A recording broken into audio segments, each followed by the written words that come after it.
वंदे मातरम बाल दोस्तों, आगे के भाग में हमने चित्र कहानी पढ़ी थी। अब यहाँ हम खरगोश और हाथी का अभ्यास और स्वाध्याय देखेंगे। अभ्यास का पहला प्रश्न है, इस इकाई में 3 चित्र दिए गए हैं, हर एक चित्र के संदर्भ में वर्णन कीजिए। पाठ्य पुस्तक में हमें 3 चित्र दिए गए हैं, हमें इसमें से आपको एक ही चित्र का संदर्भ वर्णन करना है। दूसरा, मुहावरे के वाक्य प्रयोग के बारे में सही विकल्प चुनिए। तो फुलाना समाना यानी कि अत्यंत खुश होना, यानी कि ख, मोनाली स्कूल में प्रथम नंबर आई इसीलिए वह फूली न समाई। दूसरा, ऊंची चढ़ना यानी कि प्रगति करना। तो क, दीपाली अंग्रेजी विषय में दिन प्रतिदिन ऊंचे चढ़ना चाहती है। आगे तीसरा, अभिवादन करना यानी कि सत्कार करना। तो आयुषी ने वक्तृत्व स्पर्धा में अच्छा व्यक्तित्व दिया इसीलिए उसके पिता दर्शन कुमार ने उसका अभिवादन किया। तीसरा प्रश्न, चित्र देखकर कहानी कहो। अब हमें यहाँ पे चित्र देखकर कहानी कहनी है। तो चित्र कहानी में उसका शीर्षक होगा घमंडी का सिर नीचा। तो चित्र पहला, दूसरा, तीसरा, चौथा, इससे से हम कहानी बनाते हैं। तो एक जंगल था, उसमें एक खरगोश रहता था, उससे अपनी तेज चाल पर खूब घमंड था। उसी जंगल में एक तालाब में एक कछुआ भी रहता था। खरगोश उसकी धीमी चाल पर हंसता था। एक बार उसने कछुए के साथ दौड़ने की शर्त लगाई। दौड़ शुरू हुई। खरगोश ने कछुओं को जल्दी ही पीछे छोड़ दिया। आगे जाकर उसने देखा कि कछुआ बहुत पीछे है। उसने सोचा क्यों न थोड़ा आराम कर लूँ। वह एक पेड़ के नीचे आराम करने बैठा। थोड़ी ही देर में उसे झपकी आ गई और वह सो गया।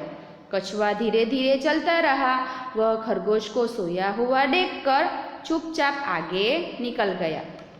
खरगोश ने जागकर देखा कि कछुआ लक्ष्य पर पहुंच गया है। इस प्रकार कछुआ दौड़ में जीत गया और खरगोश हार गया। तो उससे सीख मिलती है, घमंडी का परिणाम बुरा होता है।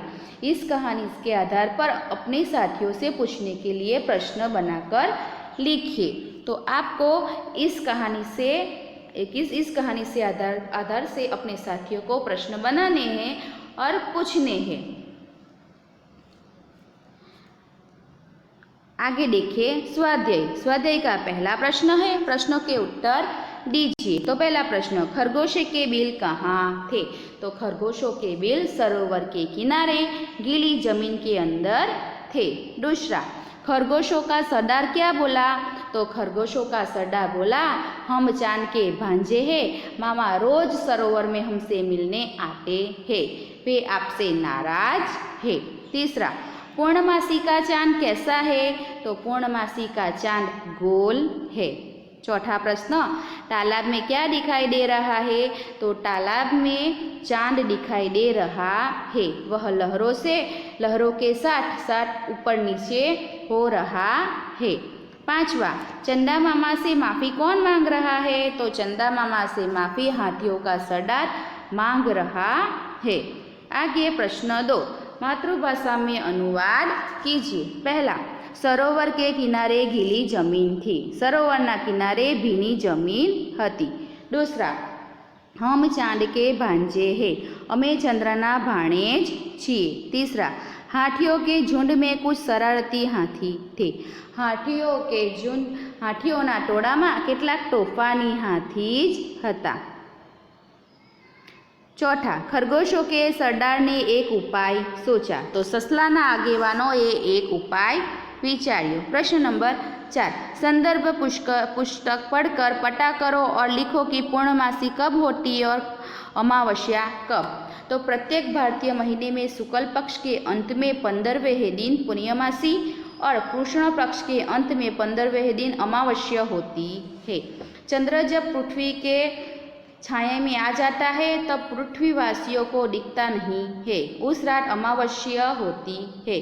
जबकि चंद्र पृथ्वी की छाया से बाहर निकलकर पूर्णमास से थाली जैसा गोल चमकता हुआ दिखता है और उस रात को पूर्णिमा होती है। तो बाल दोस्तों, यहीं पर हमारा अभ्यास और स्वाध्याय खत्म होता है। अस्तु।